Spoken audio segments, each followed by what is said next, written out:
Hello students, आज हम पढ़ेंगे लोक कल्याणकारी राज्य की अवधारणा। इस राज्य की अवधारणा के अभ्युदय के क्या कारण है और लोक कल्याणकारी राज्य का अर्थ और परिभाषा क्या है।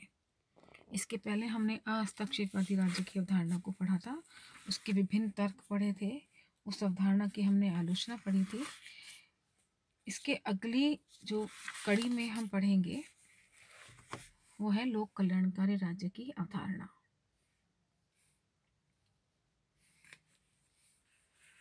लोक कल्याणकारी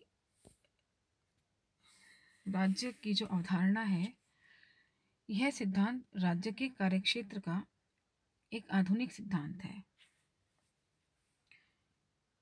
यह शब्द सामान्यतः उस राज्य के लिए अपनाया जाता है जो अपने नागरिकों के लिए न्याय, सुरक्षा, रोजगार आदि की व्यवस्था की गारंटी करता है और साथ साथ उनके चहुमुखी कल्याण के लिए भी कार्यों को करता है। जैसे कि नाम से ही स्पष्ट है, वो राज्य जो अपने नागरिकों के लिए कल्याण का काम करता है, कल्याणकारी योजनाएं बनाता है, वही लोक कल्याणकारी राज्य कहलाता है। इस अवधारणा का विकास अहस्तक्षेपवादी राज्य की विचारधारा में जो कमियां थी उन्हीं के कारण इसका प्रादुर्भाव हुआ। जब 18वीं शताब्दी में औद्योगिक क्रांति हुई, उस समय उद्योग धंधों में काफ़ी अभिवृद्धि हुई और उद्योग धंधों में वृद्धि होने के कारण श्रमिकों की संख्या में भी वृद्धि हुई, जिसके परिणाम स्वरूप बहुत सारी समस्याएं भी उत्पन्न हुई, जैसे बीमारियों का बढ़ना, बेरोजगारी में वृद्धि, सामाजिक कुरीतियाँ आदि ही। क्योंकि बालक अवस्था में ही लोग कारखानों में काम करना प्रारंभ कर देते थे। मजदूर की दरें बहुत कम थी, बेरोजगारी बहुत अधिक थी। इस दुर्दशा के सुधार के लिए 19वीं शताब्दी में कई प्रयास किए गए, कई कानून भी पारित किए गए, जैसे मजदूरी का न्यूनतम स्तर रखा गया, सफाई, पढ़ाई, स्वास्थ्य की सुरक्षा, बाल्यावस्था में मजदूरी पर निषेध आदि का प्रबंध भी किया गया। इन सुधारात्मक कानूनों ने श्रमिक वर्ग के शोषण पर रुकावट लगा दी और समाज के दुर्बल वर्गों के हित के लिए राज्य के द्वारा संरक्षण दिया जाने लगा। प्रोफेसर हैरल्ड लास्की को कल्याणकारी राज्य की धारणा का वर्तमान युग में पथ प्रदर्शक माना जाता है, लेकिन ये धारणा नई नहीं है।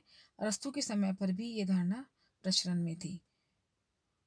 हमारे प्राचीन ग्रंथ महाभारत में भी इस धारणा का सुंदर वर्णन किया गया है और ये कहा गया है कि जो राजा अपनी प्रजा को पुत्र के समान समझकर उसकी चतुर्मुख उन्नति का प्रयत्न करता है, वही राजा कहलाता है, और जो ये प्रयत्न नहीं करता वह नरक का भोगी बनता है।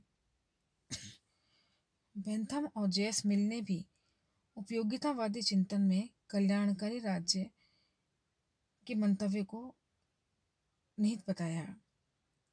इंग्लैंड की महारानी एलिजाबेथ प्रथम के समय जिस निर्धन कानून की सृष्टि गरीबों और शारीरिक दृष्टि से अयोग्य व्यक्तियों को राहत देने के लिए की गई थी, उसमें भी जनहित की भावना ही निहित थी।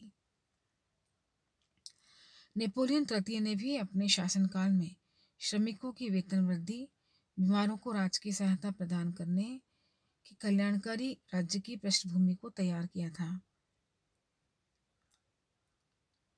बिस्मार्क जैसे शासक ने भी कई प्रकार की राज्य सुविधाएं अपनी जनता को प्रदान करके जन कल्याणकारी राज्य के उद्भव में सहयोग दिया था। Green, Hobson, Lindsay, Barker, Laski, Keynes, Galbraith आदि इस अवधारणा के समर्थक रहे हैं। वस्तुतः लोक कल्याणकारी राज्य की जो अवधारणा है वह व्यक्तिवाद और समाजवाद का मिश्रण है, जिसके परिणाम स्वरूप विकसित सिद्धांत को माना जाता है। यह व्यक्तिवाद की भांति व्यक्ति की स्वतंत्रता का अपहरण नहीं करता और समाजवाद की भांति अधिक से अधिक कार्यों का संपादन करता है। कल्याणकारी राज्य की धारणा के पीछे यही उद्देश्य है कि व्यक्ति को सुखी और समृद्ध बनाया जाए और इसके लिए राज्य द्वारा आवश्यक सेवा कार्यों का संपादन भी किया जाता है। अब हम पढ़ेंगे लोक कल्याणकारी राज्य की अवधारणा के अभ्युदय के क्या कारण है। पहला है व्यक्तिवाद के विरुद्ध प्रतिक्रिया। कल्याणकारी राज्य का आदर्श व्यक्तिवाद के विरुद्ध प्रतिक्रिया है। 19वीं शताब्दी में यूरोप के कई देशों में इस सिद्धांत का बोलबाला था, जिसके अनुसार राज्य के कार्यक्षेत्र को सीमित कर दिया गया था। इससे औद्योगिक क्रांति के युग में मजदूरों की दशा बहुत दयनीय हो गई थी। कारखानों के पूंजीपति मालिक उनसे अधिक से अधिक काम लेते और कम से कम वेतन देते थे। राज्य पूंजीपतियों और मजदूरों के इन संबंधों में हस्तक्षेप नहीं करता था। धीरे धीरे ऐसी व्यक्तिवादी विचारधारा के विरुद्ध प्रतिक्रिया हुई और ये महसूस किया गया कि मजदूरों की दशा सुधारने के लिए अहस्तक्षेप नीति का परित्याग कर राज्य को सक्रिय हस्तक्षेप करना चाहिए। और सर्वप्रथम इंग्लैंड में मजदूरों की भलाई के लिए राज्य ने कुछ कानून बनाए और यहीं से राज्य की कल्याणकारी धारणा का सूत्रपात हुआ। दूसरा, व्यक्तिवाद के विरुद्ध प्रतिक्रिया।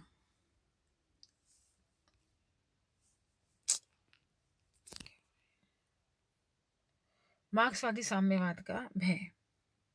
कार्ल मार्क्स और एंजल्स ने 1848 ईस्वी में साम्यवादी घोषणा पत्र प्रकाशित किया।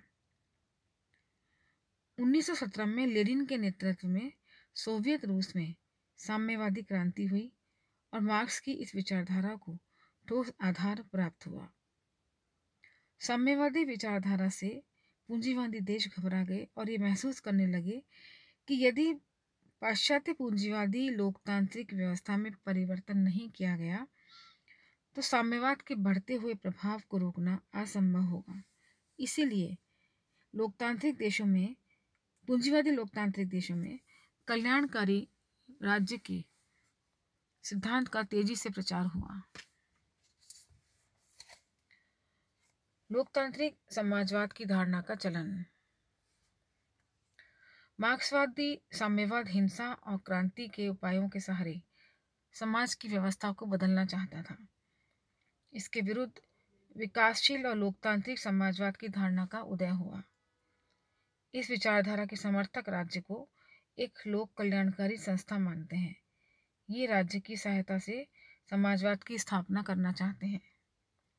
उनके दृष्टिकोण कल्याणकारी राज्य के मंतव्यों से मिलते जुलते हैं। निम्न वर्ग का उत्थान। आधुनिक युग लोकतंत्रात्मक युग है जिसमें सामान्य जनता की उपेक्षा असंभव है।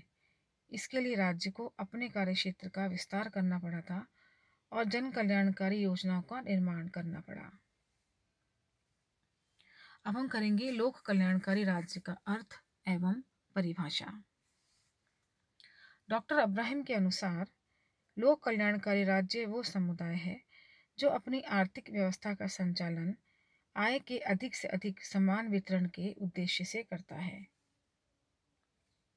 कैंट के अनुसार लोक कल्याणकारी राज्य वह है जो अपने नागरिकों के लिए व्यापक समाज सेवाओं की व्यवस्था करता है।